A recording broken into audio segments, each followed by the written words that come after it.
नमस्कार आपण मानक स्वागत जनावछि आपनकर प्रिय चैनल शिक्षा मंदिर को किछि नुआ नुआ अपडेट सह तागरु कहि रखिबि जे माने चैनल टी को प्रथम थर विजिट करछंती चैनल टी को सब्सक्राइब करंतु नोटिफिकेशन बेल दबाइ दंतु जाबळे आमे जहा नुआ नुआ न्यूज अपडेट अपलोड करिवो आपन पाखो सीधा सक नोटिफिकेशन जाय परिबो एवं आपण सर्वप्रथम इन्फॉर्मेशन पाए सफल हेबे एवं शेयर करी संग साथी का सब बांटी परिबे। तो चलंत आलोचना करिबा कोन रहि आज प्रथम अपडेट तागरु कहि रखिबि डिस्क्रिप्शन बॉक्स थिबा टेलीग्राम चैनल लिंक टच करंतु एवं जॉइन करि जानतु सेटा समस्त प्रकार पीडीएफ उपलब्ध होछि जहा कि आपन पई अति उपदेय होइतै पारे। तो देखते रही धड़ा पथर कला पथर बालिका उच्च विद्यालय गुरुत्वपूर्ण विभाग में नहांती शिक्षक शिक्षयित्री 191 छात्र छात्री भाग्य गढ़ुंट हिंदी संस्कृत शिक्षक चिंतार अभिभावक और छात्र छात्री। देखते रही बोलगढ़ विद्यालय भित्तिभूमि सजाड़ा और शिक्षा व्यवस्था सुधार आने सरकार पुला पुला योजना कर 5T विद्यालयगुड़ी को स्मार्ट कर खोर्धा जिला बोलगढ़ ब्लॉक धड़ापथर कलापथर बालिका उच्च विद्यालय भित्तिभूमि और यार उज्जवला व्यवस्था को देखिले यार ओलटा चित्र सामना को आसी। 1985 मसीह प्रतिष्ठित यह विद्यालय इतिहास गौरवमय बहु प्रतिभापन कृति छात्र छात्री सृष्टि करिछि। विद्यालय किछि वर्ष है सरकार और शिक्षा विभाग वैमात्रिक मनोभाव यह विद्यालय शिक्षा व्यवस्था को विपर्यस्त कर पकाई। खोर्धा जिला और कटक जिलार सीमांत यह विद्यालय को आखपाख अंचल छात्र छात्री मैंने अध्ययन आसी था। एवं विद्यालय नवम श्रेणी 106 और छात्र छात्री और 10वीं श्रेणी 85 जन छात्र छात्री पढ़ुंट। मोट 191 छात्री को पाठ पढ़ाऊँ हिंदी और संस्कृत शिक्षयित्री। गुरुत्वपूर्ण विषय विज्ञान इंग्राजी गणित दीर्घ दिन धरी शिक्षक न छात्र छात्री मैंने पाठ पढ़ार असुविधार सम्मुखीन होती। तो निश्चित देखते गोटे बड़ अपडेट रही देखिए परवर्ती अपडेट। निर्धारित समय स्कूल आसुना शिक्षक केबेटू हेब बायोमेट्रिक उपस्थान। भुवनेश्वर निर्धारित समय स्कूल आसुना सरकारी स्कूल शिक्षक मैंने किसी स्थान में विलंब पहुंचता बेले आउ केउठी जमा आसुना।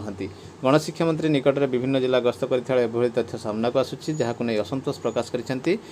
फल स्वरूप विभिन्न जिला अधिकारी मानक नियुक्ति कर अचानक गस्त कर स्कूल स्थिति परखिबे और शिक्षक उपस्थान और शैक्षिक मान जांच करेंगे।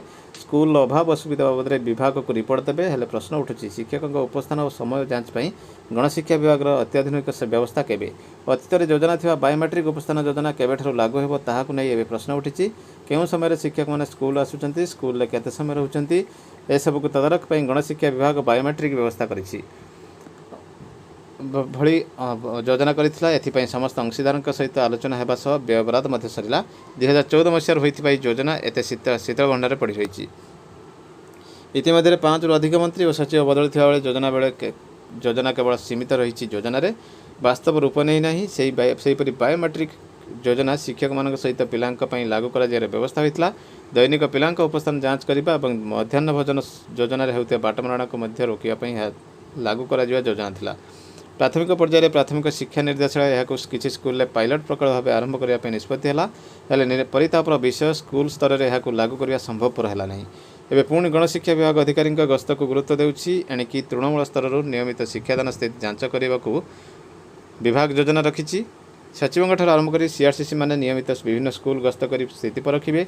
एथिपाई विभाग सचिव अतिरिक्त सचिव निर्देशक और अतिरिक्त निर्देशक प्रमुख को जिलावारी दायित्व बंटन कर अचानक गस्त कर शिक्षकों उपस्थान शिक्षादान स्थिति और अन्य आनुषंगिक भित्तिभूमि जांच करेंगे। हेले बायोमेट्रिक व्यवस्था लागू करागले सहजरे शिक्षक मैंने उपस्थान और समय जांच कर शिक्षाविद कहते से आहरी खाली उपस्थान समय जांच कले गुणात्मक शिक्षा मिलबनी। एथिपाई स्कूल गुड़िकर विभाग आवश्यक संख्यक शिक्षक जोगाइदेवा जरूरी। से गणशिक्षा विभाग अतिरिक्त सचिव कहती शिक्षक और छात्र छात्री उपस्थान दैनिक रेकर्ड होची। सीआरसीसी मान तृणमूल स्तर में यह दायित्व दि जाइए तेज यह अधिक डिजिटालाइज विभाग स्तर में आलोचना होती से कहते। निश्चित भाव देखूँ बर्तमान किछि दिनर चढ़ऊ पर पुणी थे से बायोमेट्रिक कथा उठी। देखिए परवर्ती अपडेट। रूपांतरित स्कूल नहांती प्रधान शिक्षक। निमापड़ा ब्लॉक अंचल में 5T योजन होता केतेक रूपांतरित हाईस्कल प्रधान शिक्षक ना जमापड़ी। यह सर निमापड़ा हाईस्कल प्रधान शिक्षकों को आर्थिक क्षमता मिली किंतु अनेक स्कूल दीर्घमास एवं प्रधान शिक्षक पदवी खाली पड़ी। स्कूल वरिष्ठ शिक्षकों को इंचार्ज प्रधान शिक्षक भाव दायित्व दि जाए काम चला जाउछि। ब्लॉक जो सरकारी स्कूल गुड़िकर प्रधान शिक्षक अवसर नेउछंती कि अन्यत्र बदली कर पदवी पूरण हो पारना। निश्चित भाव देखते एमती पुड़ा पुड़ा अभियोग रही। देखिए परवर्ती अपडेट। केंद्र ने राज्य में अटकाई पुरानी पेंशन योजना नियमों का हवाला। राज्य के कर्मचारियों के 17,240 करोड़ नहीं लौटा रहा PFRDA। तो PFRDA हूँ कंट्रोल कर संस्था जहाँकि एनपीएस को बर्तमान 17,240 करोड़ अर्थात कोटी टंका फेरौ नहीं PFRDA। ये है मामला। जो प्रदेश के नवंबर 2004 से नई पेंशन योजना लागू की गई थी। इसके राहत सरकार की तरफ से 70,240 करोड़ रुपए NPS में जमा हुए हैं। अब राज्य सरकार ने इस वर्ष 1 अप्रैल से पुरानी पेंशन योजना लागू कर दी है। इसकी वजह से सरकार NPS में जमा राशि वापस मांग रहे हैं। जेहेतु सरकार बर्तमान OPS लागू कर देछंती 1 अप्रैल से अंश राशि रिफंड मागी। अब तक केवल पत्रों में ही पूरा मामला सरकार के ठोस पहल। तो देखो 20 मई 2022 को राज्य की वित्त सचिव अलरमेल मंगई ने PFRDA अध्यक्ष को पत्र लिखकर राशि लौटाने का आग्रह किया। तो 20 मई 2022 से रिटर्न पर मागी। 26 मई 22 को PFRDA राज्य सरकार को जवाब देते कि कहा कि नियम में ऐसा कोई प्रावधान नहीं है जिसके तहत राशि लौटा ही जाएगी। तो से कौन जेहेतु नियम ना से फेरस्त मिल ना। 3 जून 2022 को मुख्यमंत्री भूपेश बघेल प्रधानमंत्री नरेंद्र मोदी को पत्र लिखकर कर्मचारियों के हित में राशि दिलाने का आग्रह किया। तो बर्तमान 3 जून लाटेस्ट रही से लिखिले पत्र जे कर्मचारी हित प्रधानमंत्री को लिखिले। प्रधानमंत्री कौन रिप्लाय आसी ना। तो निश्चित भाव देखु ये निश्चित भाव गोटे रोचक मोड़ में पहुँची। देखा परवर्ती अपडेट। धामनगर ब्लॉक रे 6 मास अवसर नेले 32 शिक्षक। भारतीय संविधान तार नागरिकों को केतोटी मौलिक अधिकार प्रदान करथिया बेले सेथिमध्यरु सभी को प्राथमिक शिक्षार अधिकार अंतर्भुक्त। मात्र छात्र छात्री मानक प्राथमिक शिक्षा क्षेत्र में शिक्षकों आवश्यकता अपरिहार्य। राज्य सरकार प्राथमिक शिक्षा पर गुरुत्व देता बेले धामनगर ब्लॉक गोष्ठी शिक्षा अधिकारी कार्यालय अंतर्गत विभिन्न प्राइमरी और नोडाल उच्च प्राथमिक विद्यालय गत 6 मास मध्य 32 जन शिक्षक अवसर नहीं बेले से स्थान खाली पड़ी। गत जनवरी मासरे 2 जन एमतीक 32 जन 31 BO रेणुबाला नायक अवसर नहीं। एजाए से स्थान में नूतन शिक्षक और अधिकारी नियुक्ति होना। एपटे गोटे खबर आसी PGI रिपोर्ट रही। उन्नति धारा रे ओडिशा रे शिक्षार भित्तिभूमि। ओडिशा ठू पछरे महाराष्ट्र, पश्चिमबंग, तमिलनाडु, शीर्ष रे जगतसिंहपुर, निम्न रे बरगढ़ जिला, उत्तम स्थिति रे 10 और प्रचेष्टा 1 वर्ग रे 18 जिला। सरकारी कर्मचारी सर्वनिम्न दरमा 18,000 बढ़ी हेब 26,000। फिटमेंट फैक्टर उपर नुआ अपडेट। केंद्र सरकार खूब शीघ्र फिटमेंट फैक्टर बढ़ावा को मंजूरी दे पारती। केंद्र सरकार कर्मचारी यूनियन दीर्घ समय फिटमेंट फैक्टर को 2.7% वृद्धि कर 3.68% करने को दाबी कर सर्वनिम्न बेसिक वेतन 18,000 टंका बढ़ी 26,000 हेब। सरकार पूर्व 2017 में यही पे फिक्स करते। Director of teacher education SCRT रही Odisha Bhubaneswar. Letter number dated रही 29/22 3267 फ्रॉम द डायरेक्टर के पाखु रही टू SPD ओसेपांग को रही चिठी। तो with reference to subject cited above I submit here with the soft and hard copy. Soft copy और हार्ड कॉपी पठा जाइए। तो एकेडमिक एक्टिविटी रही जोटी academic calendar annual academic calendar 2022-23 class 1 to 3। तो निश्चित भाव देखूँ guideline for implementation of academic calendar 2022-23 in FLN grade. FLN grade कौन करेंगे फाउंडेशनल लिटरल न्यूमरेसी जोटा थिला। The annual academic calendar has been developed in the light of academic year 2022-23 bridging year for FLN grade. तो bridging year एटा को घोषणा करा जायछि एवं this aim is to provide our students with adequate support to acquiring the foundational skills that have been missed during pandemic time। J pandemic time रे miss करिसेंते आमे ताकू कवर करिया पई रहिछि। तो एठी शेड्यूल मध्ये दिया जायछि suggested teaching time in a day. Foundational literacy पई रहिछि 120 मिनिट्स 120 मिनिट 2 घंटा। फाउंडेशनल न्यूमरेसी पई रहिछि 90 मिनिट 1.5 घंटा। विद्या प्रवेश मॉड्यूल रहिछि 240 मिनिट। एटा जुलाई 22 रु सेप्टेम्बर 22 मार्च पर्यंत कार्यकारी रहिबो for grade 3 English and EVS to be plotted in time table as usual. तो से माने इंग्लिश आउ EVS को एज यूजुअल कहीं सेटा तांकर सेट स्टार्टिंग होची। CRCC shall orient teachers in their cluster about the implementation of annual academic calendar to support them in preparing school wise timetable। CRCC माने ओरिएंट करिवे FLN वर्कबुक और design in 4+1+1 approach. Suggest assessment of students shall take place on 6th day of weekly classroom। तो सेमानकर assessment 6th day अर्थात शनिवार दिन assessment हेबो।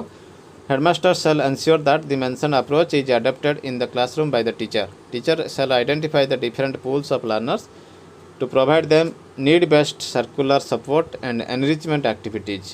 तो से गुड़ी एक्टिविटीज को एनरिच करने रही summarising text using keywords use करेंगे. To ensure proper implementation of the academic calendar, the teachers shall reduce the use of textbook in grade 1. Textbook use को reduce करेंगे and take strategic steps grade 3 to align content coverage. Content coverage को align करने पे textbook as well as FLN material को use करेंगे. Big book, poem poster, story and poem books, workbooks, story cards एगुड़िक से use reduce करेंगे. The FLN materials are to be used for the development of foundational skill like decoding, reading, writing एगुड़िक सब FLN materials अच्छी. All FLN grade teachers shall develop lesson plan for literacy, numeracy and the grade other grade subject. CRCC and head teachers to support teachers in developing lesson plan. तो CRCC और head teacher मान तांको support करेंगे केमिति कौन करेंगे. Academic implementation रही 2022-23 रे विद्या प्रवेश मॉड्यूल रही जहाँकि ट्रांजैक्टेड हम July 22 to September 22. Socio emotional needs को मध्य पिलामानकर आड्रेस करा जायछि. Teachers must ensure the use of children home language in classroom. तांकर होम लैंग्वेज को यूज करिवे क्लासरूम रे. There shall be 30 minutes devoted weekly to the use of library book for development of reading skill. से library book दिया जाव पढ़िया पई. Other curricular activities मध्य रही आर्ट स्पोर्ट्स गार्डनिंग भली. Periodic assessment are to be conducted as per instructional design for FLN grades will be conducted year March 2023. तो मार्च 2023 से गोटे रही डिजाइन असेसमेंट हम मॉनिटरिंग एफ इवैल्यूएशन रही. Head teacher shall convene a meeting with all the staff discuss implementation रही. Head teacher meeting डाकिबे staff सहित मोडालिटी एकेडमिक कैलेंडर इम्प्लीमेंट बाबद head teachers shall periodically observe से मैंने पीरियडिकली ऑब्जर्व करेंगे केते बाट प्रोग्राम जाउछि एवं ट्रांजैक्शन केमिति होछि. All head teachers shall track the performance of the students weekly record class wise data of students learning levels. Teachers provide individual educational data. Head teachers shall take necessary steps to sensitise SMC and FLN. SMC और FLN programme को sensitise करेंगे head teacher necessary step नेबे. Head teacher CRCC will monitor the following points. कौन कौन monitoring करेंगे देखंतु. Status of FLN materials availability at the school point कौन रही स्टाटस एवं status syllabus content coverage by the teacher. कौन कौन कंटेंट कवरेज करछन्ति टीचर आ ट्रैक करेंगे. FLN मटेरियल्स इफेक्टिवली क्लासरूम रे ट्रांजैक्शन होउछि कि नहीं. CRCC cell conduct FLN focused visit to school. FLN focus रे करेंगे विजिट स्कूल विजिट करेंगे at least 2 to 3 hours observing classroom teaching and learning process. The CRCC shall ensure observe and get insights into both literacy and numeracy classes. ये दुटा class होउछि बोली CRCC 2 ରୁ 3 घंटा लेखाए school को visit करेंगे समय देवे. CRCC shall provide the academic on-site support to teachers through feedback demonstration. Feedback demonstration CRCC जीवे. सेक्शन डी रही इंस्ट्रक्शन फॉर डिस्ट्रिक्ट ऑफिशियल कौन रही ना मैंने मॉनिटर करेंगे week wise implementation of FLN calendar and hold meeting review ने monthly एवं identify करेंगे स्कूल वाइज अचिवमेंट ने. प्रथम श्रेणी निर्धारित परीक्षा फल कौन रही देखो. मौखिक भाषा विकास रही डिकोडिंग रही पठन लिखन रही सब कौन कौन पॉइंट एवं ये देखो आपन को आगुरी आम देलु ये कैलेंडर को.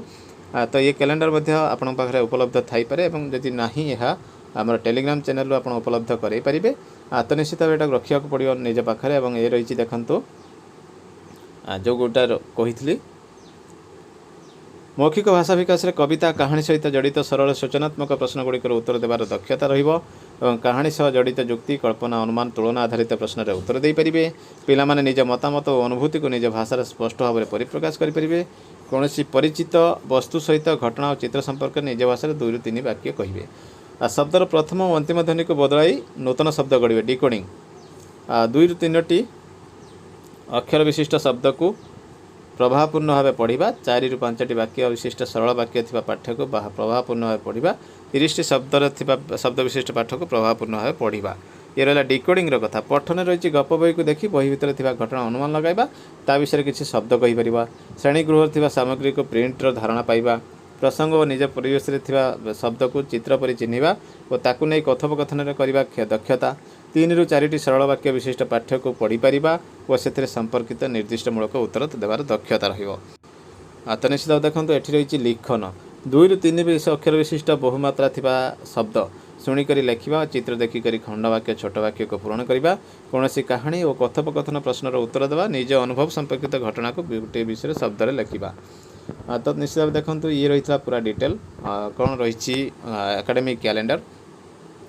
तो निश्चित आपड़ जब कौन क्लारिफिकेशन मत डाउट थाए आप कमेंट करेंगे निश्चित भाव मुझे चेष्टा करी आप डाउट क्लारिफाई करने। तो निश्चित भाव ये बड़ अपडेट। तो ये अपडेट रही डिकोडिंग फिकोडिंग जो डिकोडिंग रही आपंकर डिकोडिंग पठन लिखन एमती जो देखली यहाँ रही इम्पोर्टान्स। तो आम या आगु देखिले गोटे देखो रही मौखिक भाषा विकास डिकोडिंग पठन और लिखन यार पॉइंट आपको डिस्कसन है। आ गोटे कथा रहा जो रही पुराणा पेंशन कथा से गोटे प्रतिबंधक आसी पहुँची ये थिला वर्तमान बड़ अपडेट। तो सबुठ बड़ अपडेट रही बर्तमान आसी 2 लाख कोटी बजेट पूर्णांग बजेट आसी जाइए 2022-23 2% सुधर चाषी को मिल ऋण। भुवनेश्वर अर्थमंत्री निरंजन पुजारी शनिवार 2022-23 आर्थिक वर्ष पर पूर्णांग बजेट उपस्थापन करिसेंति। फेब्रुआरी 1 रे केंद्र सरकार बजेट उपस्थापन करिया परे ओडिशा सरकार कामचला बजेट उपस्थापन करथिले। तेबे आज उपस्थापित पूर्णांग बजेट रे 2 लाख कोटी टंकार व्यय बराद करा जाइछि। बजेट रे कृषि विकास उपर गुरुत्वारोप करा जाइछि। कृषि उद्योग सृष्टि करिया पई ध्यान दिया जाइछि। कृषि बजेट पर 21,166 कोटी टंकार व्यय बराद करा जाइछि। कृषि ऋण पर 893 कोटी व्यय बराद करा जाइछि। चाषी को 2% सुधर चाषी को ऋण जोगाइया पई व्यवस्था करा जाइछि। जलनिधि योजना पर 235 कोटी टंका व्यय बराद करा जाइछि। कुकुड़ा चाष पर 102 कोटी टंकार व्यय बराद करा जाइथिबा बेले पशुधन विकास पर पांठि व्यवस्था करा जाइछि। सेपरि उद्यान कृषि पर विकास 312 कोटी टंकार सेपरि उद्यान कृषि विकास 312 कोटी व्यय बराद करा जाइछि। कृषक परिवार को आय सहायता 112 कोटी टंका एवं जलसेचन पर कोरापुट रे झंझावती प्रकल्प आरंभ योजना करा जाइछि। कृषि बजेट रे 12,500 नलकूप खनन 400 कोटी टंकार व्यय बराद करा जाइछि। 538 क्षुद्र जलसेचन प्रतिष्ठा लक्ष्य करा जाइछि। 2 लाख कोटी 27,324 कोटी रही शिक्षा क्षेत्र में। कनक ब्यूरो रही आसला 2022-23 आर्थिक शिक्षा वर्ष पर पूर्णांग बजेट। विधानसभा अर्थमंत्री निरंजन पुजारी चलित वर्षर बजेट उपस्थापन करिसेंति। बजेट रे 2 लाख कोटी होइतिबा बेले शिक्षा और दक्षता विकास क्षेत्र को मिली 27,324 कोटी टंका। तो से शिक्षा और दक्षता विकास क्षेत्र को रही 27,324 कोटी। मो स्कूल अभियान में 644 कोटी एवं